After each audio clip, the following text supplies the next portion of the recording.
Dialogue में आपको कहते हैं खुशामदीद।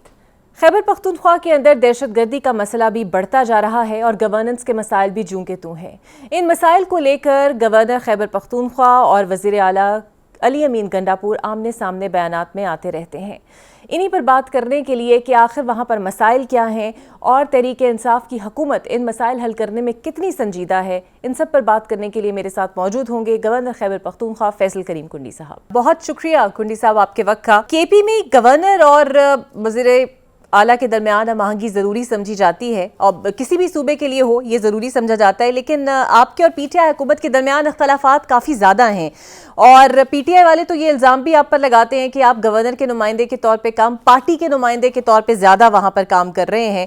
और आपने पिछले दिनों दहशतगर्दी के हवाले से जो ख़त लिखा वज़ीर आज़म को, आपको नहीं लगता वो वज़ीर आला को ही आपको इस पर मुंतखब करना चाहिए था? देखिए, उनकी बात बिल्कुल जायज़ है कि जो है वो चीज़ें अगर वज़ीर आला जो है वो अगर काम नहीं कर रहा होगा तो आप किससे बात करेंगे? मुझे बताएं कि ये सूबा तो पीटीआई ने मिलिटेंट्स को ठेके पे दे दिया हुआ है। आप मुझे बताएं कि आपने कभी संजीदगी देखी है पीटीआई की तरफ से? उन्हें लॉ एंड ऑर्डर पे संजीदगी का मुजाहरा किया हो, कभी सेशन बुलाया हो सूबाई असम्बली का, कभी कैबिनेट की मीटिंग में डिस्कशन हुई हो, कभी कोई ऑल पार्टीज़ कॉन्फ्रेंस बुलाई हो? ये नहीं, इन्होंने नहीं बुलाई। जो ऑल पार्टीज़ कॉन्फ्रेंस मैंने बुलाई थी जिसमें सारी सियासी जमातें आई थी, सिवाय तहरीक इंतशार के जो कि इंतशार चाहते हैं वो नहीं आए थे, बाकी सारी जमातें आई थी। हमारा मुख्तलिफ एजेंडा था, मुख्तलिफ सब कुछ है, मैनिफेस्टो है पॉलिटिकल पार्टीज़ का, लेकिन मैं मशकूर तमाम सियासी जमातें आई खैबर पख्तूनख्वा के अमन के लिए। ये काम सीएम का था, मेरा नहीं था, लेकिन आज तक ये नहीं कर सके। मैंने प्राइम मिनिस्टर को इसलिए ख़त लिखा और मैंने प्रेसिडेंट साहब को भी ख़त लिखा है अपने सूबे के अमन के हवाले से, क्योंकि मैं वफाक का नुमाइंदा और मैं उनको बता रहा हूँ कि सूबे के हमारी सूबाई वज़ीर आला या सूबाई हुकूमत की क्या पोजीशन है। बिल्कुल जो आपकी बात है आपको भी हम इंशाल्लाह मुतमईन करेंगे। मैं चीफ मिनिस्टर को भी इंशाल्लाह ताला ख़त लिखने, कल या परसों में ख़त लिखने जा रहा हूँ ऑलरेडी सूबे के अमन के हवाले से। आप देखें पिछले दिनों जो बनू में वाक़या हुआ, उससे पहले कुरम में हुआ, उससे पहले डेर इस्माइल खान में मेरे अपने पार्टी के डिवीज़न प्रेसिडेंट को अगवा किया गया। इस तरीके से जनूबी अजला जो है हमारे, जिसमें बनू डी खान डिवीज़न, बनू डिवीज़न और क्वाड डिवीज़न है, उनकी लॉ एंड ऑर्डर की पोजीशन बहुत ही ख़राब है। और आप देखें कि कुरम के आप देखें महीनों रोड बंद हैं, आज तक 25 किलोमीटर का रोड सूबाई हुकूमत नहीं खोल सकी। तो ये तो इनकी सूरत हाल है लॉ एंड ऑर्डर की वजह से, जो इन्होंने अपने सूबे को तबाही के दाने पे लेके आ चुके हैं। 2013 में जब हम हुकूमत से जा रहे थे और नई हुकूमत आ गई थी तो हमने एक पुरअमन सूबा इनके हवाले किया था। आज आप देखें सूबे का सत्यानाश हो चुका है। आज लॉ एंड ऑर्डर के हवाले से आप देखें कि जो सूरत हाल है वो आपके सामने, मीडिया के सामने, क्या हुआ है क्या नहीं हुआ। तो अगर ये लोग इस किस्म की एक्टिविटीज़ करेंगे फिर बोलेंगे आप सियासी काम कर रहे हैं। अगर एपीसी बुलाना सियासी काम है, किसानों की आवाज़ बुलंद करना सियासी काम है, हमारे नाज़मीन जो हमारे लोकल गवर्नमेंट के काउंसलर हैं या नाज़मीन हैं उनकी आवाज़ उठाना सियासी काम है। अगर 10,000 मुलाजमीन को आपने एक्ट ऑफ पार्लियामेंट के ज़रिए निकाल दिया, उनके चूल्हे ठंडे कर दिए, उनकी आवाज़ उठाना अगर सियासी काम है तो ये काम तो मैं करता रहूँगा और आप इस तरीके से गिले शिकवे करते रहेंगे, क्योंकि मैं उन लोगों की आवाज़ बनूँगा। आप मुझे बताएं कि 10,000 लोगों को रमज़ान से एक हफ़्ता पहले अगर आप निकाल लें, उनके चूल्हे ठंडे कर लें, तो अब क्या मतलब है किसी से? और अगर आप समझते हैं कि वो गलत भर्ती हुए थे, जो कि नहीं हुए थे, तो क्या जो अपॉइंटिंग अथॉरिटी है उनमें किसी को आपने सज़ा दी है? उनमें से किसी को आपने नहीं दी है। लिहाजा ये चीज़ें जो हैं ये बहुत ही गलत काम कर रहे हैं और गलत काम की निशानदेही करना मेरा फ़र्ज़ बनता है। मैं ये काम करूँगा, चाहे उनको जितनी भी तकलीफ़ हो, ये चीज़ें होती रहेंगी। अच्छा पुडी साहब, ये तो वजह है कि आप दहशतगर्दी के हवाले से केपी हुकूमत पर तनकीद कर रहे हैं और शायद दुरुस्त भी हो, लेकिन आप अपने कायदीन से सवाल नहीं करते कि आखिर ये मसला इतना ग्रेव है तो क्यों इस पर कौमी असम्बली में बहस नहीं कराई जाती ताकि कोई मुतफ़िका पॉलिसी सामने आए? क्योंकि पीपल्स पार्टी भी मजम्मतों से आगे नहीं बढ़ रही और अगर नून लीग और पीपल्स पार्टी मिलकर कोई बात करें असम्बली के अंदर तभी कोई कंक्रीट चीज़ हमारे सामने आएगी। डेफिनेटली मेरी कल चेयरमैन बिलाल भुट्टो ज़रदारी साहब से मुलाकात हुई थी परसों, और ये इशू हमने वहाँ पर उनको मैंने बताया कि ये चीज़ें, और डेफिनेटली ये कौमी असम्बली में भी इस पर डिबेट होगी। हमारे ANP के सरबराह अहमद वली साहब ने भी एक ख़त लिखा है प्रेसिडेंट साहब को कि आप जॉइंट सेशन बुलाएं खैबर पख्तूनख्वा के लॉ एंड ऑर्डर के हवाले से। देखिए, मैं जहाँ पर तनकीद सूबे पे करता हूँ, वफाक पे भी तनकीद से हम नहीं रहते। वफाक की जुम्मेदारी वो भी हम कहते हैं कि उनको अदा करनी चाहिए, लेकिन 18वीं तरमीम के बाद सबसे बड़ी जिम्मेवारी जो है वो बनती है हमारी सूबाई हुकूमत की, क्योंकि डायरेक्ट लॉ एंड ऑर्डर उनके हाथ में है, उन्होंने कंट्रोल करना है। लिहाजा मैंने से भी कहा है कि जब से आप वज़ीर आज़म बने हैं आपने पेशावर का विजिट नहीं किया, हमारे सूबे के हालात ख़राब हैं, आप बाकी सूबों में गए हैं, आप पेशावर आएँ, वहाँ की सिचुएशन देखें, वहाँ के पॉलिटिकल फोर्सेस से मिलें, वहाँ की सियासी क़यादत से मिलें, ताकि आपको बताएं तो सही कि हमारे सूबे में हो क्या रहा है। लिहाजा ये चीज़ें जो हैं वो आप करें। तो मैंने मरकज़ भी दिए। जहाँ तक लॉ एंड ऑर्डर के हवाले से, हमारे पार्टी के पार्लिमानी लीडर जो है अहमद कुंडी साहब, उन्होंने ऑलरेडी एडजर्नमेंट मोशन जो है या कॉलिंग अटेंशन मोशन जो है वो सूबाई असम्बली खैबर पख्तूनख्वा में जमा कराया हुआ है। जो बनू में वाक़या हुआ था, लॉ एंड ऑर्डर के हवाले से हुआ था, वो ऑलरेडी जमा कराया हुआ है। हम अपनी ज़िम्मेवारी ऐसे तरीके से बिल्कुल निभा रहे हैं, लेकिन सूबाई हुकूमत अगर करप्शन से, कमीशनों से, नौकरियाँ बेचने से फारिग होगी तो हमारी लॉ एंड ऑर्डर की तरफ तवज्जो देगी। आप मुझे बताएं, आप मीडिया में काम करती हैं, क्या आपने कभी सुना है कि हमारी सूबाई असम्बली ने ऑल पार्टीज़ कॉन्फ्रेंस सूबाई हुकूमत ने बुलाई हो? क्या आपने सुना है कि हमारी सूबाई हुकूमत ने जो है लॉ एंड ऑर्डर पे कोई डिबेट की हो? जब आप तो मतलब पहले मसला ये है कि हमारे मीडिया के दोस्तों का हमसे मोहब्बत इतनी है कि अगर सिंध में या कराची में गटर का ढक्कन नहीं है, अगर कोई मोबाइल फ़ोन चोरी होता है या कोई मोटरसाइकिल भी चोरी होती है तो आप पूछते हैं मुराद अली शाह किधर है? इधर हम रोज़ की बुनियाद पे अपने शोहदा के जनाजे उठा रहे हैं, फौजी शहीद हो रहे हैं, पुलिस के नौजवान शहीद हो रहे हैं, लोगों के साथ क्या कुछ हो रहा है। आप मुझे बताएं कि आज तक मेरा सीएम बनू नहीं गया, ये बनू में वाक़या हुआ है। तो बात तो ये है कि चीज़ें, दूसरी बात सबसे इम्पोर्टेंट बात है, क्या आपने खैबर पख्तूनख्वा के सीएम को कभी किसी शहीद के घर जाते हुए देखा है? इतनी शहादतें हमारे सिक्योरिटी फोर्स के नौजवान दे रहे हैं, पुलिस के नौजवान दे रहे हैं। क्या कभी आपने हमारे वज़ीर आला को किसी शहीद के घर जाते देखा कि उनके बच्चों के सर पे हाथ रखा हो कि सूबाई हुकूमत आपके साथ है, आप हमारे लिए अमन कायम कर रहे हैं, आप अपनी जानों का नजराना आपके जो भी आपके वालिद हैं, भाई हैं, बेटे हैं, उन्हें जो है वो दिया है हमारे सूबे के अमन के लिए, हम आपके साथ खड़े हैं। एक शहीद के घर भी नहीं गए। बिल्कुल ठीक है। तो आप मुझे बताएं क्या मैसेज दे रहे हैं? कुंडी साहब, पीटीआई की सूबाई क़यादत अफगानिस्तान एक वफ्द भेजना चाहती है जो टीटीपी और अफगान सरजमीन के खिलाफ होने वालों के खिलाफ सदेबाप कर सके, बातचीत कर सके। सो बतौर वफाक का नुमाइंदा आप उनकी इस कोशिश को सपोर्ट करेंगे? बिल्कुल भी नहीं करूँगा। एक फ्रूटाइल एक्सरसाइज है ये, बिल्कुल बचगाना हरकत है। कल अगर पंजाब बोले कि मैंने इंडिया से बात करनी है, और बलूचिस्तान की हुकूमत बोले मैंने ईरान से बात करनी है, और सिंध की हुकूमत बोले कि मैंने इंडिया से बात करनी है, तो ये तो इन्होंने कब से, देखें जब तक स्टेट टू स्टेट बात होती है, रियासत बात करती है, वफाक की हुकूमतें बात करती है, आपके कोई अगर तहफ़्फ़ुज़ात हैं आप वफाक से रब्ता करें, वफाक जाकर उस मुल्क से रब्ता करेगी। आप डायरेक्ट, पहले भी इन्होंने तबाही की थी, ये पहले भी एक डेलीगेशन लेके गए थे और 40,000 मिलिटेंट्स लेके आए हैं। अब दूसरी पता नहीं कौन सी तबाही करने के लिए जा रहे हैं ये। लिहाजा पहली बात तो यह है कि खैबर पख्तूनख्वा की इनके ऊपर पूरा जो है इन्होंने एतमाद में नहीं लिया। क्या अपोजिशन जमातों को, सियासी जमातों को आपने ऑन बोर्ड लिया है इसके लिए? बिल्कुल भी नहीं लिया। तो इसका ये मतलब नहीं है कि आप जाकर जो है वहाँ पर बातचीत करें। हम बिल्कुल इसको रिजेक्ट करते हैं, ये बिल्कुल ही मजाक है। आप मुझे बताएं कि इन्होंने कितने बयानात आज तक दिए हैं? कभी वहाँ से वेलकम हुआ है? कभी वहाँ से दावत आई है? क्या वहाँ से कोई स्टेटमेंट भी आई है? तो ये वन वे ट्रैफिक है, ये एक तरफा मोहब्बत है जो ये करना चाहते हैं। लिहाजा ये चीज़ें नहीं, ये तवज्जो है अपने सूबे के अमन अमान के ऊपर। मज़ाकरात करने हैं, नहीं करने हैं, ये रियासत ने फैसला करना है, वफाकी हुकूमत ने फैसला करना है। बिल्कुल सही। और ख्वाजा आसिफ कहते हैं कि दहशतगर्दी इस वजह से बढ़ रही है कि टीटीपी या दहशतगर्दों को बसाने की हकमत अमली साबिक इस्टेब्लिशमेंट और पीटीआई की थी। हालांकि थोड़ा सा अगर माजी में जाएं तो इन कैमरा इजलास भी पार्लियामेंट के अंदर हुआ और जमातों के कायदीन भी वहाँ पर मौजूद थे, लेकिन अब हुकूमत मुकम्मल तौर पर बरी ज़िम्मा होकर कह रही है कि this is only because of PTI जो साबिक इस्टेब्लिशमेंट थी। आपको लगता है कि यही पॉलिसी थी और सच्चाई आपकी नज़र में क्या है? देखिए, मैंने पहले भी कहा कि पहले एक वफ्द भेजा था जिसे 40,000 मिलिटेंट से लेके आ गए हैं। आपको याद होगा कि सरीना की एक चाय की प्याली बहुत मशहूर थी और आप लोग बड़ा धूमधाम से उसको दिखा रहे थे कि सरीना में चाय की प्याली है। वो चाय की प्याली हमें बहुत महंगी पड़ी है खैबर पख्तूनख्वा की आवाम के लिए, क्योंकि हमारे बच्चे, हमारे लोग, हमारे भाई, हमारे जो है बुजुर्ग ये शहीद हो रहे हैं। यहाँ खैबर पख्तूनख्वा में जो सूरत हाल है वो हो रहे हैं। तो वो तो आज रिटायर हो चुके हैं फैज़ साहब, लेकिन वो जो गन हमारे लिए छोड़ के गए हैं उसको कौन संभालेगा? हमने एक वॉर ऑन टेरर की थी, हमने स्वात ऑपरेशन किया था, चीज़ें की थी, हमने मिलिटेंट्स को जो है कोई जेल में चले गए थे, कोई बॉर्डर क्रॉस करके अफगानिस्तान चले गए थे, हम एक पुरसकून सूबा बन चुके थे और वो जाकर जो है उनको दोबारा वापस लेकर आ गए। और आज बदमनी आप देखें कि पूरे हमारे सूबे में जिस तरीके से आप देखें, खुदा माफ़ी दे, रोज़ाना की बेस पे कहीं ना कहीं से खबर आ रही होती है कि यहाँ पर टारगेट किलिंग हो चुकी है, यहाँ पर जो है ID ब्लास्ट हो चुका है, यहाँ पर सुसाइड हो चुका है। तो ये क्या चीज़ें हैं? इन्हीं का तोहफा है जो ये लोग लेकर आए थे और आज हम भुगत रहे हैं इसको। तो कुडी साहब, जब आपको भी लगता है और नज़र भी आ रहा है कि केपी के हालात इतने ख़राब हैं, सूबाई हुकूमत नाकाम हो चुकी है, काम कुछ कर नहीं रहे वज़ीर आला, तो फिर गवर्नर राज लगाने की जो आपकी तजवीज़ अगर है तो क्या उसकी राह में रुकावट पार्टी क़यादत है? देखिए, पहली बात तो है कि मेरी कोई तजवीज़ नहीं कि आप गवर्नर राज लगाएं। दूसरा है, गवर्नर राज की प्रोविज़न जो है वो कॉन्स्टिट्यूशन में मौजूद है। जब वफाकी हुकूमत समझती है कि सूबे के हालात कंट्रोल नहीं हो रहे हैं और अगर उन्हें गवर्नर राज लगाना है तो ये वफाक का फैसला है। ये किसी पॉलिटिकल पार्टी को, मेरी पार्टी की आदत से या मुझसे गवर्नर राज पे ना माजी में मशवरा हुआ है ना अभी मशवरा हुआ है। कोई भी हमारी मशावरत इस चीज़ पे वफाकी हुकूमत के साथ नहीं हुई है। ये फैसला वफाकी हुकूमत ने करना है कि कब और कैसे करना है।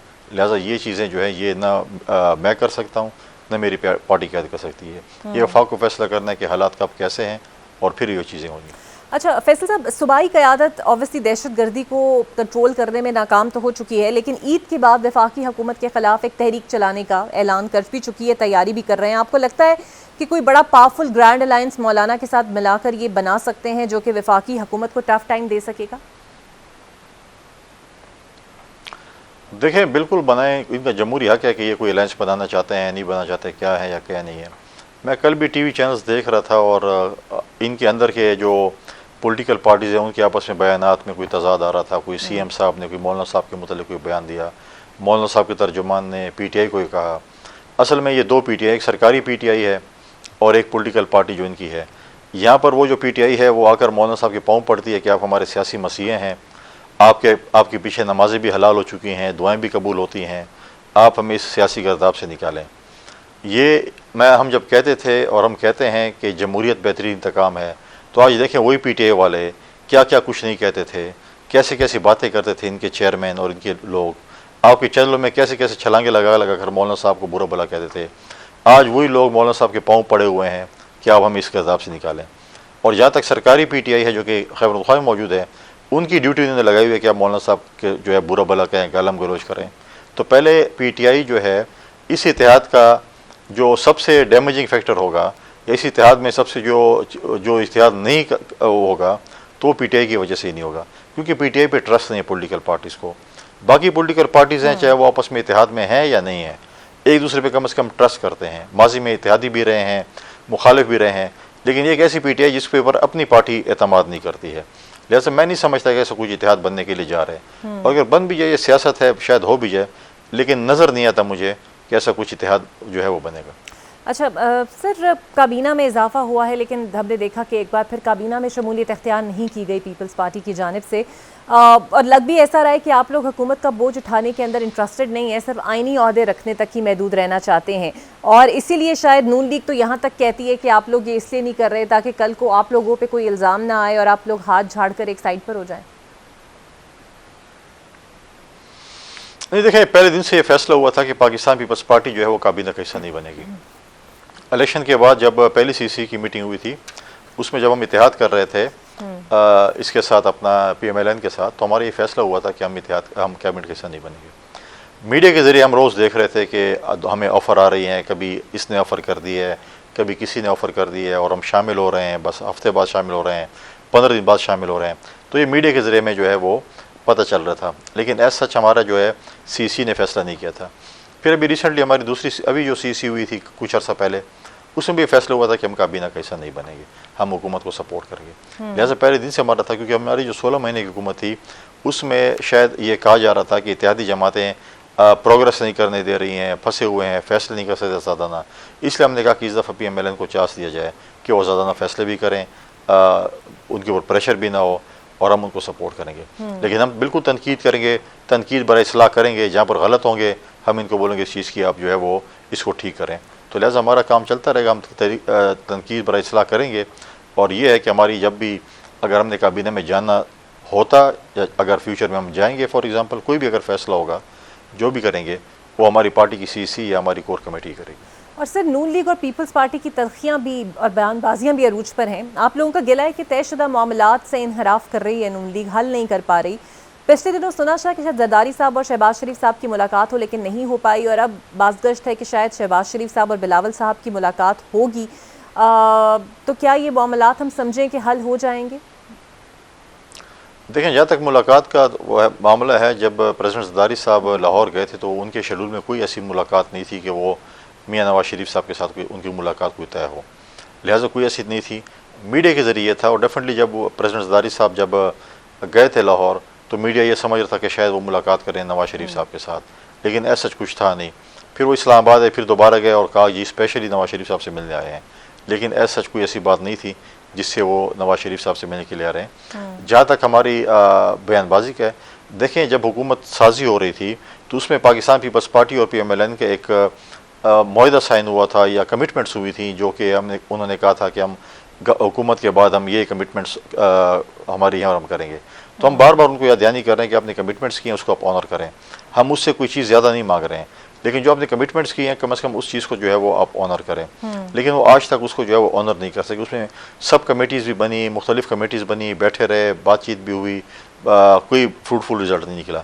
तो आज तकरीबन साल के लगभग होने को है, और जो कमिटमेंट्स हुई थी पीपल्स पार्टी के साथ, हम ना कोई ब्लैकमेलिंग कर रहे हैं ना हम कोई ज़्यादा मांग रहे हैं, लेकिन हम कह रहे हैं जो कमिटमेंट्स आपने की थी सिर्फ उसको ऑनर कर लें। आपने खुद कमिटमेंट्स की थी, और इस पॉलिटिक्स में आपकी ज़बान बहुत मैटर करती है कि अगर आप किसी को कह दें कि मैंने एक काम करना है और आप नहीं करते हैं, तो पॉलिटिक्स तो बहुत लंबी गेम है, एक मैराथन रेस है। कल दोबारा कहीं ना कहीं किसी न किसी मोड़ पे बैठे होंगे, फिर आप कैसे बोलेंगे कि आप कमिटमेंट ऑनर करने वाले लोग हैं। बिल्कुल ठीक है। और सिंध में जो पानी और शोलिस्तान कैनाल पर अवामी तौर पर पीपल्स पार्टी नारे तो लगा रही है, लेकिन मुश्तरका मफादात काउंसिल में ना ही इजलास बुलाने के लिए कोई जोर लगाया गया, ना ही असम्बली पे इस पर कोई बात की जा रही है। और अपेरेंटली एक व्यू सा ये आ रहा है कि शायद कौम परस्त जमातों के एहतजाज की वजह से आप लोग इस मंसूबे के खिलाफ बात कर रहे हैं, लेकिन अंदर से राजी हैं। अंदर से बिल्कुल राजी नहीं, ऐसी बातें हैं। जहाँ तक आपकी CCI की मीटिंग की बात की है, देखिए कॉन्स्टिट्यूशन भी ब्रीच हो रहा है। अब उसमें यह है कि आपको अपने जो है CCI की मीटिंग कॉल करनी है, जो कि 1 साल हो चुके हैं आपने कॉल नहीं की है। CM सिंध ने इसके ऊपर लेटर भी लिखा है वफाक को, प्राइम मिनिस्टर को, कि आप ये इश्यूज़ हैं, इस पर आप CCI की मीटिंग करें। हमने खैबर पख्तूनख्वा में अपने CM को अपोजिशन ने प्रेशराइज़ किया कि आप हमारे इश्यूज़ हैं वफाक के साथ, आप CCI मीटिंग के लिए लिखे लेटर, तो उन्होंने भी लेटर लिखा हुआ है। अब वफाक ने जो है वो CCI की मीटिंग कॉल करनी है, जो कि बहुत अरसे से ड्यू है, ताकि उस चीज़ में फैसले हों। अगर सिंध समझती है कि पानी नहरें निकालना जो है वो उनसे के साथ ज़्यादती होगी या उनकी ज़मीनें होगी, तो उनका फोरम है, तो उनको बात सुननी चाहिए कि सिंध के लोग हमें क्या कह रहे हैं क्या नहीं कह रहे हैं। ओके, अच्छा फैसल साहब, KP में आप ज़राअत पर टैक्स लगाने के ख़िलाफ़ क्यों हैं, जबकि आपको मालूम है कि ये फरमाइश IMF की है और सब सूबे लगा रहे हैं, तो KP में आपकी जानिब से मुखालफत की कोई ख़ास वजह? देखें, मेरे पास मुख्तलिफ अज़ला के जो हमारे ऐवान ज़राअत के नुमाइंदे थे, अहदेदार थे, वो मेरे पास आए, मुख्तलिफ मेरे पास डेलीगेशंस आए, फिर सबका मैंने कन्वेंशन किया। उनकी जो बात है वो बिल्कुल जेन्युइन है। अब आपने सिंध के पानी की बात की या पंजाब में नहरों की बात की, 1991 में एक पानी का अकॉर्ड साइन हुआ था, जिसमें चारों सूबों को पानी का शेयर मिलना था, और उन चारों पानी के शेयर में अगर आप देखें, थल कैनाल भी बन चुकी है, रेनी कैनाल भी बन चुकी है, कच्ची कैनाल भी कंप्लीशन पे है, तो ये तीनों सूबों तो राजी हो गए। खैबर पख्तूनख्वा में जो चश्मा red bank canal, lift canal बननी थी, वो आज तक उसका काम शुरू नहीं हुआ। लेकिन जब से हम आए हैं, हमने इसको प्रेशर डाला हुआ है, काम कर रहे हैं, और इंशाल्लाह मई में जो है उसका जो है इंशाल्लाह ताला जो है वो मई तक जो है उसका टेंडर हो जाएगा और काम अवार्ड होगा, और उसके ऊपर जो है वो काम स्टार्ट होगा। लेकिन 91 के बाद आज तक पानी का शेयर नहीं मिल सका। हमारे जो वाटर चैनल्स हैं वो सब मतलब है वो हमारे पास फैसिलिटीज़ नहीं है, जो कि पंजाब और सिंध के पास है। हमारा जो चश्मा रेड बैंक कैनाल, जो एक कैनाल थी जो कि पिछले फ्लड में डैमेज हुई, आज तक हमारे ज़मींदारों को आप वो रिपेयर करके नहीं दे सके। लिहाजा आप कहते हैं कि आपके पास इंफ्रास्ट्रक्चर भी नहीं है, आपकी ज़मीन अगर उसमें ये भी है, हमारे पास इंफ्रास्ट्रक्चर भी नहीं है, और हम टैक्स भी सिंध और पंजाब के लेवल पर दें, जिस पे हमारे लोगों का बड़ा इस पे एतराज़ात थे। और दूसरी बात यह है कि वहाँ पर जो है मुख्तलिफ उस पर भत्ते भी दिए जाते हैं, ज़मींदार देते हैं। हमारे CM खुद मानते हैं कि मैं जब फसल उठाता हूँ तो भत्ता देता हूँ, ज़मींदार भत्ता भी दे, टैक्स भी दे, तो उसकी ज़मीन में रह क्या गई है। पहले तो यह है कि हम सूबे में अमन उमान लेकर आएँ, उन ज़मींदारों को अमन दें ताकि वो भत्ता न दें, आपको टैक्स दें, हम उनको पानी दें, वाटर चैनल्स दें, उसके बाद आप बोलेंगे जी आप टैक्स दें। हमारे सूबाई असम्बली में हमारे जो इतने लायक फायक हमारी सूबाई हुकूमत है, उन्होंने 1% सुपर टैक्स लगा दिया है। दूसरी बात यह है कि उन्होंने जो ज़मींदार जिसके ज़मीन ज़्यादा है, जो ज़्यादा पैसे वसूल कर रहा है या उनकी इनकम है, उसका टैक्स कम है और छोटे ज़मींदारों का टैक्स ज़्यादा है। और साथ साथ अगर आपकी ज़मीन दरिया में भी है, आपकी ज़मीन किसी ने कब्ज़ा भी की हुई है और आपके पास वो नहीं है, उसका भी आप टैक्स देंगे, तो उस बिल में बहुत से फ्लॉज थे जो हमारे जो है लेजिस्लेटर कह रहे थे इसको ठीक करें, ये इन्होंने बिल्कुल ठीक नहीं किए। ड्राफ्टिंग में बड़ी ज़्यादा गलतियाँ हैं, तो हम कहते हैं इन चीज़ों को ठीक करें। आप ऐसे नहीं कर सकते, जो आपकी मर्जी आप कर लें। आप बैठकर मसले का हल निकालें कि मसले का हल क्या है। गलत बिल आपने ड्राफ्ट किया है, गलत बिल किया है, उसको आपको ठीक करना पड़ेगा। अगर ठीक नहीं करेंगे तो सबसे पहले एहतजाज मैं लीड करूंगा, मेरे साथ ज़मींदार होंगे, और ईद के बाद इंशाल्लाह फिर हम सिविल नाफरमानी खैबर पख्तूनख्वा में करेंगे। हम देखते हैं कि कैसे हम सिविल टैक्स लेते हैं। ठीक है, और इत्तेहाद बरकरार रखना वफाक और नून लीग के साथ क्या पीपल्स पार्टी की मजबूरी है? देखिए, हमें पार्लियामेंट चलाना कुछ मतलब है कि मजबूरी, ज़रूरी नहीं है कि हम हमारी मजबूरी का इतना भी फ़ायदा उठा लें कि जी मजबूरी है और ऐसे इनको फॉर ग्रांटेड लें। हमारी ऐसा कोई ऐसी मजबूरी भी नहीं है। हम चाहते हैं कि पार्लियामेंट्री सिस्टम चले, हम नहीं चाहते कि पार्लियामेंट्री सिस्टम ना चले। अगर हम नून के साथ इत्तेहाद न करते उस वक्त और हुकूमतें न बनती तो शायद पाकिस्तान में दोबारा इलेक्शन होता, और पाकिस्तान उस वक्त इलेक्शन का मुतामिल नहीं था। लिहाजा ऐसा सच हमारी कोई मजबूरी भी नहीं है, लेकिन हम चाहते हैं कि पार्लिमानी सिस्टम चले। जो है माजी में पार्लिमानी सिस्टम पे बड़े जो है वो शब खून मारे गए, तो कुछ अरसे से 2008 से अगर आप देखें एक पार्लिमानी सिस्टम चल रहा है, 5-5 साल पार्लियामेंट पूरी कर रही है, तो हम चाहते हैं कि चीज़ें चलती रहें। बिल्कुल सही। सर, एक आखिरी सवाल, केपी में सूरत हाल ख़राब है लेकिन बलूचिस्तान के हालात भी कुछ अच्छे नहीं हैं, वहाँ भी हालात ख़राब है और वहाँ पीपल्स पार्टी की हुकूमत है। तो जिस तरह आप कह रहे हैं कि केपी में हुकूमत नाकाम है, तो कल को ये भी कहा जा सकता है कि बलूचिस्तान में भी पीपल्स पार्टी की हुकूमत नाकाम हो चुकी है। देखें, दो चीज़ें हैं। जो केपी की लॉ नोटिक सिचुएशन है वो बलूचिस्तान से टोटली डिफरेंट है। बलूचिस्तान में हालात जो ख़राब हैं वो टीटीपी नहीं है, वो दूसरे अवामिल शामिल हैं। बलूचिस्तान में देखें, सूबाई हुकूमत ने अपनी सपोर्ट के लिए एफसी और फ़ौज मंगाई कि आप आएँ और हमारे साथ सपोर्ट करें, लेकिन खैबर पख्तूनख्वा में तो कोई भी इन्होंने फ्रंटियर कोर या फ़ौज से मदद तलब नहीं की है, बल्कि ये तो कह रहे थे हमारी फ़ौज यहाँ से निकल जाए। हमारा जो NFC अवार्ड हुआ था 2009 में, उस पर परवेज़ ज़ारी साहब ने खैबर पख्तूनख्वा की आवाम पे एक एहसान किया था कि उन्होंने 1% ऑफ NFC अवार्ड जो है वो हमें एक्स्ट्रा दिया था फॉर वॉर ऑन टेरर, कि हम जंग की सूरत हाल में इनको जो है वॉर दें। उस मद में हमें 600 अरब से ज़्यादा पैसे अब तक मिल चुके हैं। जब हम सूबाई हुकूमत से पूछते हैं कि आपने वो पैसे किधर खर्च किए हैं, अपने ऐशों पे खर्च किए हैं, धरनों पे खर्च किए हैं, किस पे खर्च किए हैं, क्योंकि मेरे पुलिस पे खर्च नहीं हुए, मेरे सिक्योरिटी फोर्सेस पे खर्च नहीं हुए। पहले तो मान नहीं रहे थे कि हमारे पास आए पैसे, जब माने हैं तो आए बाएं शाएं से काम ले रहे हैं कि ये कर दिया हमने, वो कर दिया है। लिहाजा वो चीज़ें जो है हमारी सूबाई हुकूमत ने अपनी पुलिस को वेल इक्विप्ड नहीं किया है। बलूचिस्तान की सिचुएशन डिफरेंट है, नज़र आ रहा है, उनकी विल नज़र आ रही है, उनकी कोशिश नज़र आ रही है कि वो कर रहे हैं। या तो हमें कह रहे थे कुछ अर्सा पहले, तो ये कह रहे थे फ़ौज यहाँ से निकल जानी चाहिए इस सूबे से। फिर आप देखिए सूबाई असम्बली में फ़ौज के खिलाफ करारदादें पास हुई हैं। फिर सूबाई असम्बली में फ़ौज के खिलाफ ऐसी गुफ्तगू हुई है जो कि एक्सपंज करने के काबिल थी, वो नहीं हुई। तो आप उसका देख लें कि उनका मिजाज क्या है, उनकी नीयत क्या है। ये कभी नहीं चाहते कि हमारे मुल्क में, जब तक ये कहते हैं जब तक PTI की हुकूमत ना आए तो हमारे मुल्क में अमन भी ना हो। इन्होंने मुल्क दुश्मनी जो की है वो 9 मई भी आप देखें। उसके बाद आप देखें कि जब हम IMF के पास जा रहे थे पिछले 16 महीने की हुकूमत में, किस तरीके से IMF को कॉल कर रहे थे, लेटर्स लिख रहे थे कि पाकिस्तान की सपोर्ट ना करें। ये तो पाकिस्तान के दुश्मन है, ये तो ये नहीं कि किसकी हुकूमत है। अगर IMF नहीं करता तो किसके खिलाफ नहीं करता, पाकिस्तान के खिलाफ नहीं करता। लिहाजा जब भी ये करते हैं, ये हमेशा ऐसा काम करते हैं जिसमें पाकिस्तान खुदा न खासा जो है डिस्टेबलाइज हो। ये कोशिश करते रहेंगे डिस्टेबलाइजेशन की। हम इंशाल्लाह मेहनत करेंगे, पाकिस्तान को स्टेबलाइज भी करेंगे और इंशाल्लाह आगे लेकर चलेंगे। फैसल साहब, अभी आपने ट्रंप का भी जिक्र किया, उन्होंने ट्रंप से भी उम्मीदें लगा रखी थी, लेकिन आपने देखा होगा कि एक दहशतगर्द को गिरफ्तार करने पर ट्रंप ने बाकायदा पाकिस्तान का शुक्रिया अदा किया, और वो इस ख्वाहिश का भी इजहार कर चुके हैं कि जो असलहा और वो छोड़ कर आए हैं अफ़गानिस्तान में वो वापस लेना चाहते हैं। और शायद मेरी नाकिस राय में इसको अमली जामा पहनाने के लिए कहीं ना कहीं उन्हें पाकिस्तान की भी ज़रूरत पड़ेगी। तो आपको लगता है कि ट्रंप की ख्वाहिशात का वज़न उठाने की सकत पाकिस्तानी हुकूमत रखती है, और अगर ऐसा हुआ तो हमारे हालात मज़ीद अफ़गानिस्तान के साथ ख़राब नहीं होंगे? देखें, ये तो हमेशा कभी एब्सोल्यूट नोट की बात करते थे कि हम कोई ग़ुलाम है, पता नहीं क्या है, अब ग़ुलामी कबूल करना चाहते हैं। ट्रंप की उम्मीदें थी, बस ट्रंप आएगा और अपनी पहली स्पीच में बोलेगा कि जी मेरे बानी चेयरमैन को आज़ाद कर दिया जाएगा।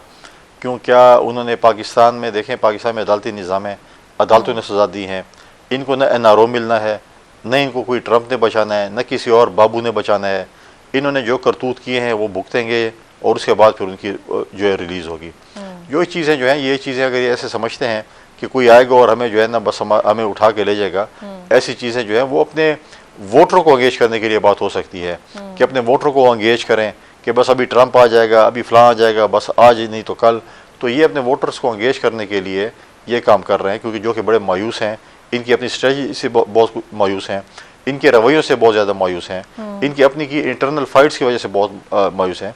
और जहाँ तक अफगानिस्तान की बात है, हमने हमेशा हमने पार्टनरशिप की है अमन के लिए। हम चाहते हैं अफगानिस्तान में भी अमन हो, पाकिस्तान में भी अमन हो, क्योंकि आपका पड़ोसी में अमन हो, पड़ोस में अमन होगा तो आपके पास भी। हम कहते हैं ईरान में भी अमन हो। तो लिहाजा ये चीज़ें जो आप कर रहे हैं, तो ये चीज़ें जो है मैं समझता हूँ कि जब भी कोई ऐसी इशू होगा, यूएस जो है वो पाकिस्तान को ऑन बोर्ड लेगा और उसके बाद कोई फैसले होंगे। बिल्कुल सही, बहुत शुक्रिया आपका। फैसल करीम, गवर्नर खैबर पख्तूनख्वा मेरे साथ मौजूद थे। देखते हैं आने वाले दिनों में कौन किसके खिलाफ बेहतर तहरीक चला पाएगा। एक ब्रेक लेते हैं, आपसे ब्रेक के बाद मिलते हैं। Welcome back. और अब मेरे साथ मौजूद होंगे पाकिस्तान तहरीक इंसाफ के रहनुमा अबू सलमान नियाज़ी साहब। बहुत शुक्रिया सर आपके वक्त का। सर, सुनने में आ रहा है कि पीटीआई अब पंजाब में एक्टिव होने जा रही है और फैसला किया गया है कि पंजाब के मुख्तलिफ शहरों के अंदर एहतजाजी कैंप लगाए जाएंगे और इस हवाले से आज या कल पेशावर में कोई इजलास भी होने जा रहा है। सो क्या हिकमत अमली सर तय पाएगी, क्योंकि खासी मेहनत करनी पड़ेगी पंजाब में? जी बिल्कुल। आज है पेशावर में मीटिंग इससे रिलेटेड, हमारे काफी लोगों की सीनियर लोग जो मिल रहे हैं, इस पे फैसला होना है। क्योंकि देखिए इशू ये है कि इस वक्त जो अडियाला में एक तमाशा हो रहा है, एक ड्रामा हो रहा है। कोई कानून आइन के मुताबिक तो कोई काम नहीं हो रहा, क्योंकि इस वक्त वहां पे जो एक तो सुप्रीम साहब हैं जो कानून और आइन के जाहिरी तौर पे पाबंद हैं, लेकिन वहां पे कुछ ऐसे लोग भी हैं अडियाला के अंदर जो इस वक्त अडियाला को चला रहे हैं और वो अपनी ख्वाहिशात, अपनी मर्जी, अपने मन के मुताबिक चलाते हैं। जब उनका दिल करता है तो मुलाकात बंद कर देते हैं, जब उनका दिल करता है तो खाना बंद कर देते हैं, जब उनका दिल करता है तो एक्सरसाइज पे पाबंदी लगा देते हैं।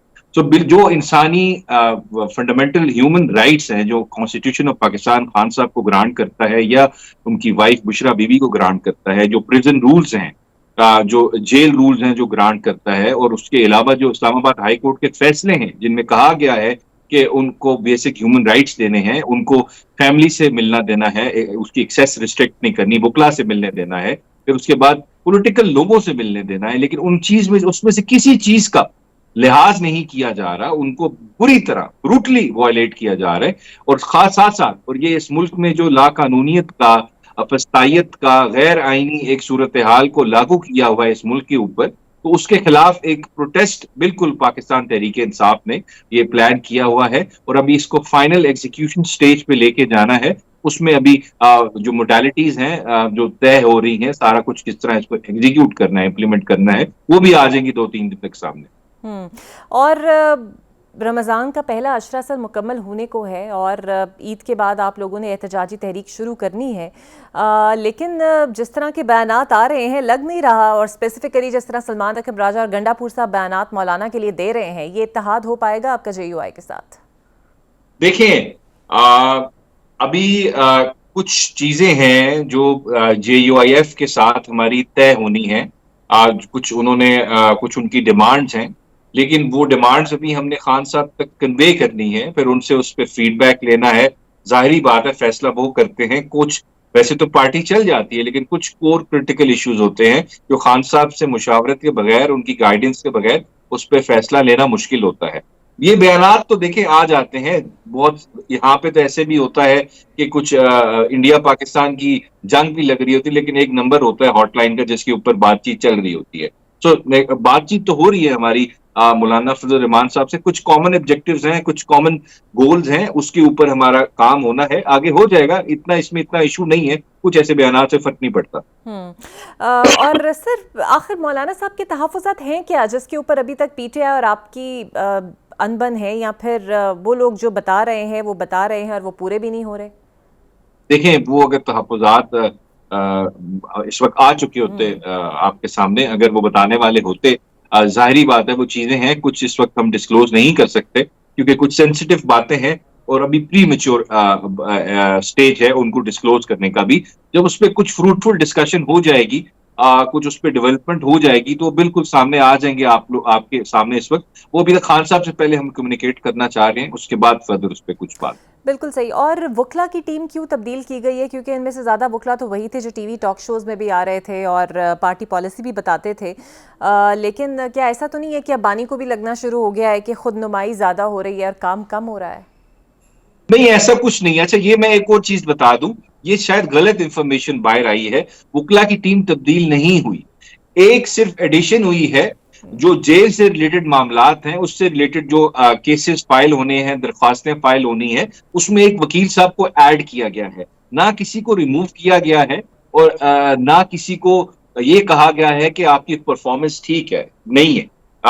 बिल्कुल खान साहब सेटिस्फाइड हैं, कोई भी वकील हो उनकी लीगल कमेटी का, और उनको ये चीज पता है। देखिए, मुझे भी पता है, आपको भी पता है, खान साहब को भी पता है, बुशरा बीबी को भी पता है, और इस मुल्क की सारी आवाम को भी पता है कि यहाँ बेचारे वकीलों का कोई कसूर नहीं है।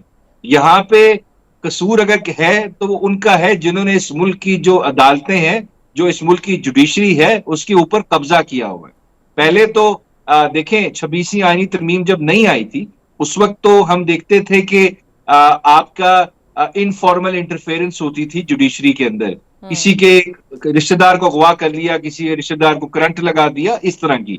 लेकिन अब 26वीं आईनी तरमीम पास हो गई, एग्जीक्यूटिव डोमिनेंस आ गई। अब जो हुकूमत वक्त है और जो उनको लाने वाले लोग हैं, वो चाहे जो मर्जी जुडिशरी से करा ले, इस पोजीशन में है। मैं ये नहीं कहता सारे जज वैसे हैं, लेकिन most of them can be easily influenced, या उनको मैनिपुलेट किया जा सकता है, डराया जा सकता है कानूनी तरीके से। अब इसलिए मैं कहता हूँ 26वीं आईनी तरमीम एक ड्रैकोनियन लॉ है। इस वजह से जो कसूर है वो है इस मुल्क के जो आइन पे कब्जा हो चुका है। ये बेचारे वकील तो इस वक्त लड़ रहे हैं एक मॉन्स्टर के साथ, जो ना आइन मानता है, ना कानून मानता है, ना किसी रूल को फॉलो करता है। वो अपनी ख्वाहिशात के मुताबिक चलता है, अपनी मर्जी के मुताबिक चलता है। इस वजह से वकला का कोई कसूर नहीं है। मुल्क में आप जमहूरियत बहाल कर दें, आइन बहाल कर दें, अदालतों को आप इंडिपेंडेंट कर दें, आप देखें इन्हीं वकला की परफॉर्मेंस आपको और अच्छी लगेगी। क्योंकि जब 26वीं आईनी तरमीम पास नहीं हुई थी, जब ये लोअर कोर्ट से फैसले आते थे अडयाला में, वो बंद दीवारों के पीछे खान साहब को सजाएं हो जाती थी 10 साल 15 साल। वो जब इस्लामाबाद हाई कोर्ट में जाते थे, उनकी स्क्रूटनी होती थी जुडिशियल एपेलेट फोरम पे, तो उन फैसलों को डस्टबिन में फेंका अदालतों ने। क्यों? क्योंकि उन फैसलों में मेरिट नहीं था, वो जोर जबरदस्ती फैसले लिए गए थे। यही हम बात कर रहे हैं, आप अदालतों को इंडिपेंडेंट करें, देखें यही वकला की परफॉर्मेंस और अच्छी हो जाएगी। बिल्कुल सही। अच्छा, ऐसी क्या वजह है कि एजाज चौधरी साहब के प्रोडक्शन ऑर्डर जारी होते हैं लेकिन उन्हें सेनेट में पेश नहीं किया जाता हुकूमत पंजाब की जानिब से, लेकिन ऑन अब्बास पब्बी को कर दिया जाता है? कोई खास फर्क है दोनों में? यह आपका बहुत अच्छा सवाल है, आपको भी इसके जवाब का पता है, लेकिन मैं आपको खुद जवाब बता देता हूँ इसका। देखें, प्रोडक्शन ऑर्डर जो जारी करने वाला शख्स है, उसका नाम है यूसुफ रजा गिलानी। वो हमारे चेयरमैन सेनेट हैं। कानून आइन के मुताबिक इट इज द सेकंड और थर्ड मोस्ट पावरफुल पोस्ट इन पाकिस्तान, चेयरमैन सेनेट। उसका ऑर्डर जो है वो जब जाता है एजाज चौधरी साहब के मामले में, उसको इग्नोर कर दिया जाता है। बार बार रिमाइंडर्स भी जाते हैं तो इग्नोर कर दिया जाता है, लेकिन ऑन अब्बास बप्पी साहब के लिए ऑर्डर आता है तो इम्प्लीमेंट हो जाता है। दिस मीन्स जो क्रॉस लगा हुआ है एजाज चौधरी साहब के ऊपर, वो इतना बड़ा है कि उसको चेयरमैन सेनेट भी नहीं मिटा सकता। वो क्रॉस इतना बड़ा है, और वो उन लोगों ने लगाया है जो गिलानी साहब को चेयरमैन सेनेट बनाने के पीछे भी हैं, और जो उनके पूरे खानदान को धांधली से फॉर्म 47 पे इलेक्शन जिताने के भी पीछे हैं। और इवन गिलानी साहब को भी, जो हारे हुए थे, वो एमएनए की सीट तैमूर मलिक से, उनको भी जिताने के पीछे जो लोग थे वही हैं। तो अब जाहिर बात है, जिन लोगों ने आप पे एहसान किया होता है, जो आपको लेके आए होते हैं, आप उनको तो आंखें नहीं दिखाते ना। उनको तो आप उनके ऊपर तो अपना ऑर्डर नहीं इंप्लीमेंट करवा सकते। बेचारे सुप्रीडेंट में क्या कसूर है सुप्रीडेंट जेल का, जो एजाज चौधरी को जिसने लेके आना है, वो तो वो लोग हैं जो उस वक्त जो जेल चला रहे हैं, इस मुल्क का सारा जेल सिस्टम, अडयाला हो, कुटलखपत हो, कैंप जेल हो, उनके पास ये जहां सियासी कैदी हैं। बिल्कुल सही। अच्छा सर, फैसल वाडा ने रिसेंटली ठीक है, फैसल वाडा ने एक रिसेंटली बयान दिया है कि सियासत और पार्लियामान सब बेमायनी हो चुके हैं और 50 बरस के आगे का प्लान तय हो चुका है, और जो इसके रास्ते में रुकावट होगा तो उसका भी इंतजाम हो जाएगा। इस पर क्या कहेंगे आप? किसने कहा है? फैसल वाडा साहब ने। देखें, ये हमेशा एक चीज याद रखें इस मुल्क में जो भी डिक्टेटर आया है, जब भी आया है, हमेशा वो यही सोच के आया है कि मैं हमेशा ताहयात खिदमत करूंगा, खिदमत तो नहीं, हुकूमत करूंगा इल्लिजिटिमेट, गैर कानूनी, गैर आईनी तरीके से। हमेशा ये ऐसी है। और फिर वहां उनके हमेशा हमेशा तारीख गवाह है, जब भी कोई जालिम जाबिर हुकूमत करता है तो उसने कुछ 4-5 मैं तो वर्ड यूज करूंगा, मरासी रखे होते हैं, जो उनकी तारीफ करते हैं, उनकी उनकी बुराई बताते हैं, वो कितने अच्छे हैं, कितने आइन पसंद हैं, कानून पसंद है। तो ये भी वही बात है, there is always a God's plan. आपका प्लान होता है लेकिन हमेशा अल्लाह का प्लान भी होता है, और वही हमेशा हावी होता है। और आप मेरी बात नोट कर लें, ये जुल्म, ये जबर, ये फस्तायत ज्यादा देर तक नहीं चलेगी। इस मुल्क का निजाम जो है, जमहूरी निजाम इस मुल्क में बहाल होगा। इस मुल्क में जो खल्के खुदा है, उसकी इलेक्ट हुई गवर्नमेंट जो है वो आएगी, और इस मुल्क का जो सबसे पॉपुलर लीडर है वही इलेक्ट होकर प्राइम मिनिस्टर बनेगा। आइन भी बहाल होगा, बुनियादी हुकूक भी बहाल होंगे। ये 50 साल के प्लान, 20 साल के प्लान, 10 साल के प्लान, 5 साल के प्लान, ये सारे फेल होंगे, क्योंकि अब इस मुल्क की आवाम जो है वो बदल चुकी है। इस मुल्क का जो यंग जनरेशन है, जो 18 से 40 साल के दरमियान है, उसने डिसाइड कर लिया है कि हम अपने हकूक को जो है उसको पामाल नहीं होने देंगे। या आप देख लेंगे कि सिस्टम जो है आर्टिफिशियल सिस्टम है, इसने गिरना ही गिरना है, रेत की दीवार की तरह। बिल्कुल सही, बहुत शुक्रिया आपका अबूज़र नियाज़ी साहब। देखते हैं कि आने वाले दिनों में पंजाब में तहरीक-ए-इंसाफ किस हद तक एक्टिव हो पाएगी और किस किस्म की एहतजाजी तहरीक पंजाब से लीड होगी। मुझे दीजिए इजाज़त, अल्लाह।